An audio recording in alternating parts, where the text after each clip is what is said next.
नाजरीन, बारबरोज एपिसोड 1 में खुशामदीद। बारबरोज, जिसे बारबरोजा खैरुद्दीन बारबरोजा के नाम से जानते हैं, यह एक तुर्की का नया सीरीज़ है। तो आइए वीडियो का आगाज़ करते हैं। बारबरोज यह तुर्की के ओल्ड समरी यानी तुर्की के पुराने वाक़यात से माखूज़ है। उस ज़माने में खैरुद्दीन बारबरोज के नाम से एक राजा हुआ करता था और एक मुल्क से दूसरे मुल्क में जाने के लिए कोई रास्ता मौजूद नहीं था। उस समय में जहाज़ से समुद्र के ज़रिए सफ़र करते थे और उस ज़माने में डाकू और लुटेरे हुआ करते थे। अगर कोई काफ़िला समुद्र से होकर गुजरता तो वह उस काफ़िले पर हमला करके बाज़ाब्ता सारा सामान लूट लेते थे। उस दौर में खैरुद्दीन बारबरोज के काफ़िले में 4 भाई मौजूद थे और उस काफ़िले पर हमला हो जाता है और उस हमले में ये चारों भाई अपनी अहम फरीज़े को बखूबी निभाते हैं। तभी से ये अपनी बुलंदियों को छूते आ रहे हैं और इनका नाम बारबरोज पड़ा।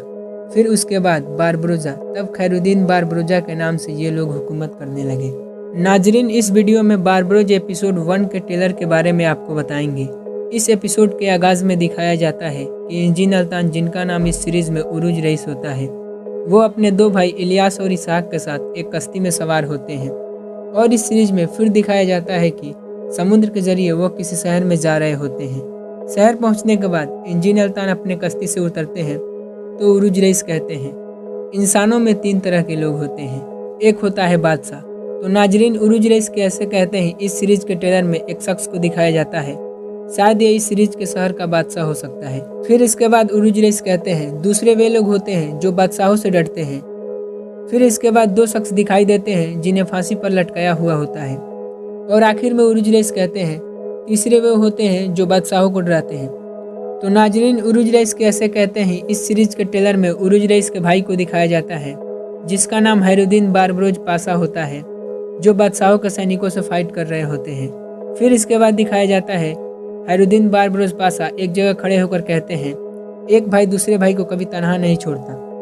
नाजरीन, इसके बाद कुछ फाइट सीन्स को दिखाए जाते हैं जिसमें उरूज रईस भी फाइट कर रहे होते हैं और इस शहर की खवातीन भी फाइट कर रही होती है, जिस तरह अर्तुगरुल गाजी में काई की खवातीनें फाइट करती हैं। तो नाजरीन, फिर इसके बाद एक छोटे बच्चे को दिखाया जाता है।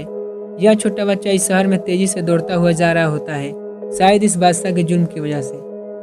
तो नाजरीन, इस ट्रेलर के बाद इस सीरीज की काफ़ी स्टोरी सामने आ चुकी है और यह सीरीज काफ़ी इंटरेस्टिंग होने वाला है। तो आप इस सीरीज के एपिसोड नंबर 1 को देखने के लिए आप हमारे चैनल को जल्द ही सब्सक्राइब कर ले और साथ ही बेल आइकन को प्रेस कर दे, ताकि एपिसोड नंबर 1 जब भी रिलीज़ हो हम आपके पास जल्द से जल्द पेश करेंगे और इसके आगे की स्टोरी को आपके खिदमत में हाजिर करेंगे। तो नाजरीन, अर्तुगरुल गाजी सीजन 4 के एपिसोड नंबर 18 को एक्सप्लेन करते हैं। जैसा कि आपने देखा, अर्तुगरुल अपने अवताक में बैठे होते हैं। तभी बमसी कहता है, भाई हम नहीं जानते वो सच बोल रहा है या झूठ, आप हुक्म दें, मैं अभी उसका सर काट के आपके कदमों में डाल देता हूँ। फिर अर्तुगरुल कहता है, सुल्तान के हुक्म पर आए हुए उक्ताई खान के कासिद को मारना एक नई जंग की वजह बन सकता है। मंगोलों को हम पर हमले का जवाब मिल जाएगा बमसी। उक्ताई खान सुमाल से हमारी तरफ बढ़ते हुए नोयान के अंजाम के कसूरवार हमारे सुल्तान को ठहराएगा। फिर तुर्गुत कहता है, अगर ये सब झूठ हुआ या उनकी कोई साजिश हुई तो। उसके बाद आर्तुक भाई कहते हैं, हकीकत क्या है पता चल जाएगा जब नोयान अर्तुगरुल भाई के सामने पेश होगा। फिर उसके बाद अर्तुगरुल कहता है, अब्दुर्रहमान नोयान को लेकर आओ, जो हुक्म आपका भाई, अल्लाह हमारी हिफाजत फरमाए। उसके बाद नोयान अर्तुगरुल के खेमे में आता है और कहता है, अजीम टेंगरी दुनिया को हर वक्त सूरज के इर्द गिर्द घुमाता रहता है, घुमाता रहता है, घुमाता है ताकि हम जहाँ से भी मालूम हो जाए वही जुट्ठे और नई ताकत के साथ अपनी जंग दोबारा शुरू करें। देखो मैं दोबारा आ गया अर्तुगरुल। रूहें भी मुझे मारना नहीं चाहती, रूहें भी अच्छी तरह से जानती है कि अभी तुमसे मेरा हिसाब पूरा नहीं हुआ है। तुम मुझे ज़मीन में दफन करना चाहते थे, लेकिन ज़मीन ने भी मुझे कबूल नहीं किया। फिर उसके बाद अर्तुगरुल कहता है, ज़मीन तुम जैसे मलून को कबूल कर भी नहीं सकती नोयान। उसके बाद नोयान कहता है, तुम्हारी ज़बान तुम्हारी तलवार से भी तेज़ है अर्तुगरुल। मैं रूहों का शुक्रगुजार हूँ कि उन्होंने मुझे मुकाबले के लिए तुम जैसे बाहिम्मत और ज़हीन दुश्मन अता किया है। फिर अर्तुगरुल कहता है, ये बताओ क्यों आए हो यहाँ। नाजरीन, उसके बाद नोयान कहता है, सबसे पहले ताज़ियत कबूल करो। मालूम हुआ कि हलीमा सुल्तान फौत हो गई, बहादुर खातून थी, एक बार तुम्हारी तरह उसने भी मुझे मुश्किल में डाल दिया था। फिर अर्दुल कहता है, उक्ताई खान और सुल्तान क्या चाहते हैं मुझसे? उसके बाद नोयान कहता है, खानों के खान उक्ताई खान इंतहाई खून रेज जंग में फतेहयाब होने के बाद कीफ की सरजमीन पर कब्जा कर लिया है। आज के बाद बहरे उक्यनूस, अजार के बिन, अराल और किरान भी हमारे कब्जे में होगा। आधी दुनिया पर हमारी हुकूमत होगी अर्दुल। आने वाले वक्त में पूरी दुनिया पर हमारी हुक्मरानी होगी अर्दुल। फिर अर्दुल कहता है, ये वक्त बताएगा। तुम बताओ क्यों आए हो यहाँ नोयान? तो नाजरीन, नोयान इसके बाद कहता है, सुल्तान गियासुद्दीन के पास अजीम उक्ताई खान के हुक्म पर कासिद बनकर गया था मैं। तुम्हें तो मालूम ही होगा कि सुल्तान ने खान के हुक्म पर इताअत करने की हामी भर ली है, लेकिन कमसिन सुल्तान उक्ताई खान से कोई दरख्वास्त करना चाहता है और वो दरख्वास्त खान तक ले जाने के लिए उसने अपना कासिद तुम्हें मुंतखब किया है। तो फिर तैयार हो जाओ अर्दुल, एक लंबे सफ़र पर हम दोनों एक साथ रवाना होंगे। उसके बाद तुर्गुत कहता है, भाई इसके किसी भी बात पर भरोसा नहीं कर सकते हम। अंदर आ सकता हूँ सरदार? आ जाओ गुनाल सरदार, सुल्तान की तरफ से मकतूब है सरदार।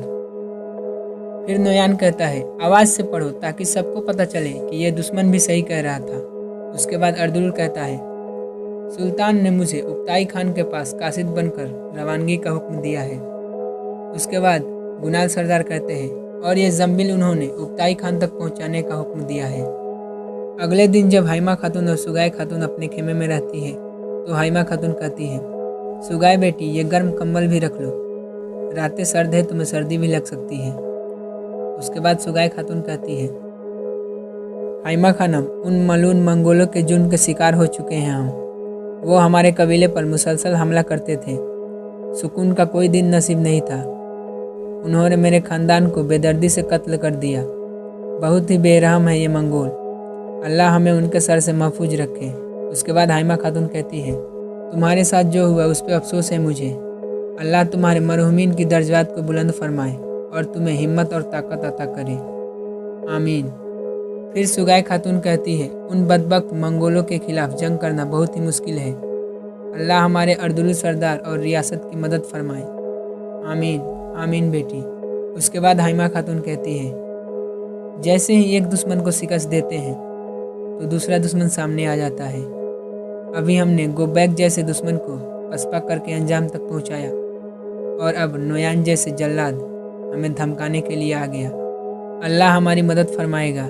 एक खतरनाक दुश्मन हमारे सामने आ चुका है, हमें और भी मुत्तहिद रहना चाहिए। फिर इसके बाद सुगाय खातून कहती है, अगर हम मुत्तहिद होकर दुश्मन के खिलाफ हम सब खड़े हो जाए तो फतह हमारी होगी इंशाअल्लाह।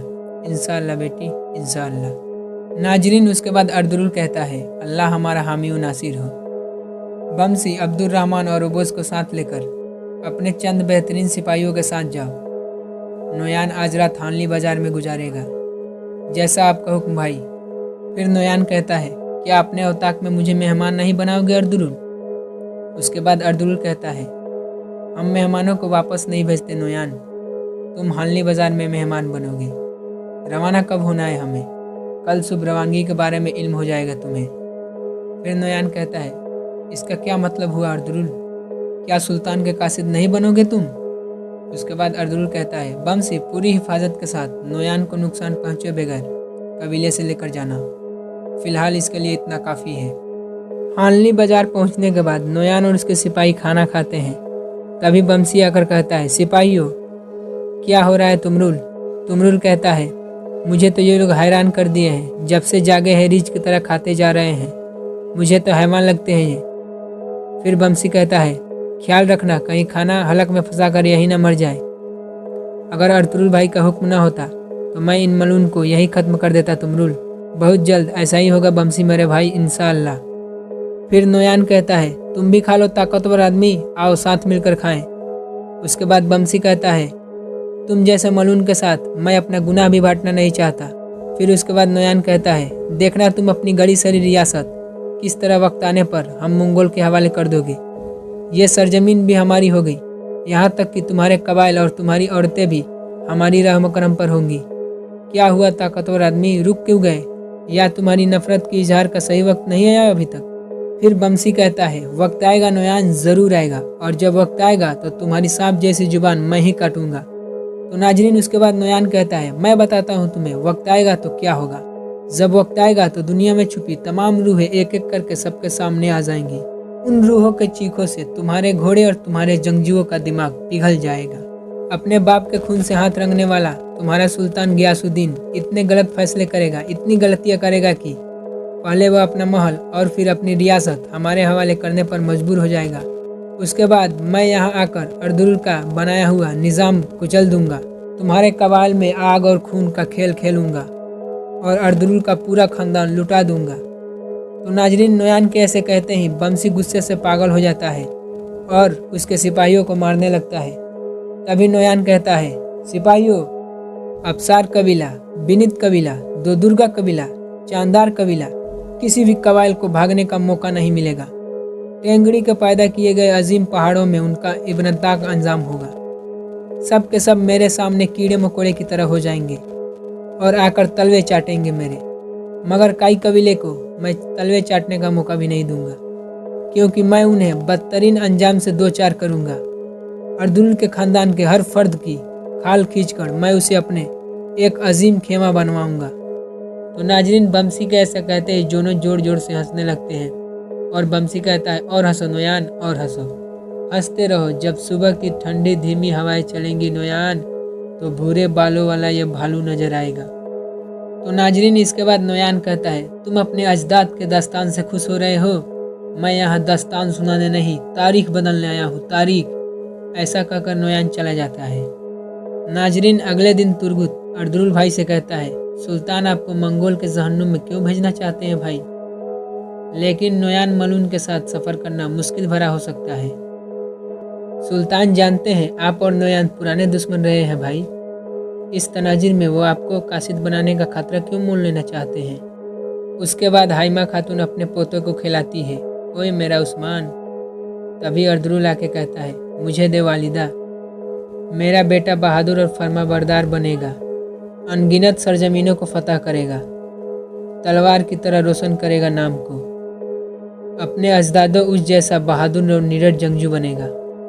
फिर हाइमा खातून कहती है, बेटा सुल्तान मुअज्जम तुम्हें कासिद बनाकर क्यों भेजना चाहते हैं। तभी अर्दुरुल कहता है, यह बहुत अहम मुहिम है वालिदा, अर्दुरुल भाई को कभी इतना परेशान नहीं देखा।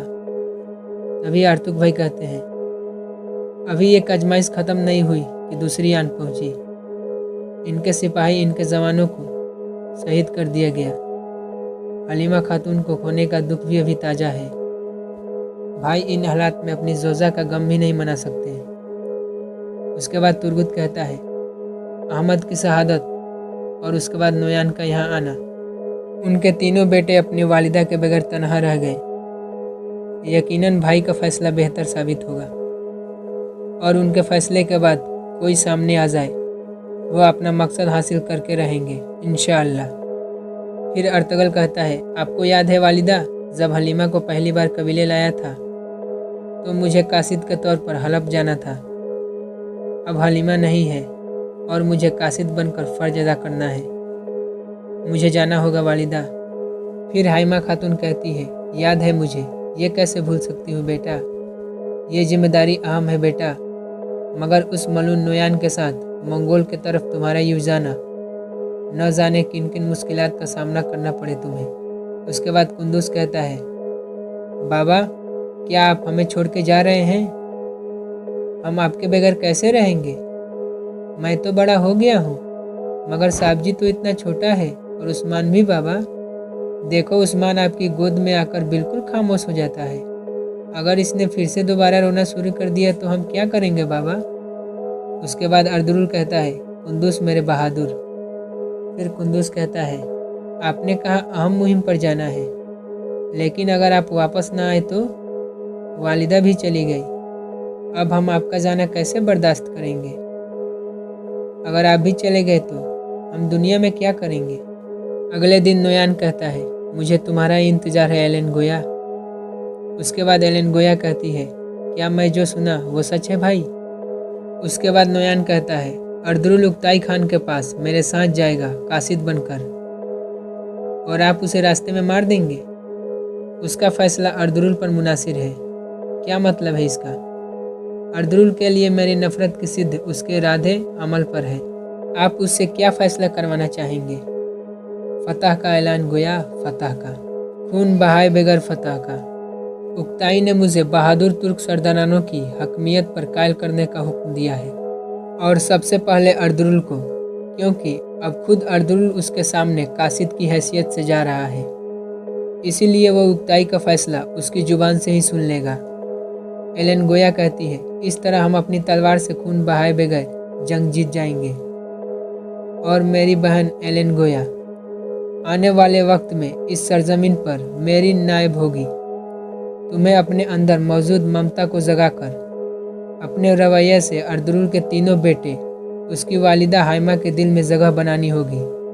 ना ही अर्दुरुल और ना ही उसके ख़ानदान में ये बात किसी को पता चले, वरना हमें अपने मकसद हासिल करने में कामयाबी नहीं होगी। एलेन गोया कहती है, अगर अर्दुरुल ने उक्ताई का हुक्म न माना तो सबको मौत के घाट उतार देना, उसके बेटे उस्मान समेत। तो नाजरीन, आज के इस एपिसोड में इतना ही। फिर मिलते हैं किसी और नए एपिसोड के साथ।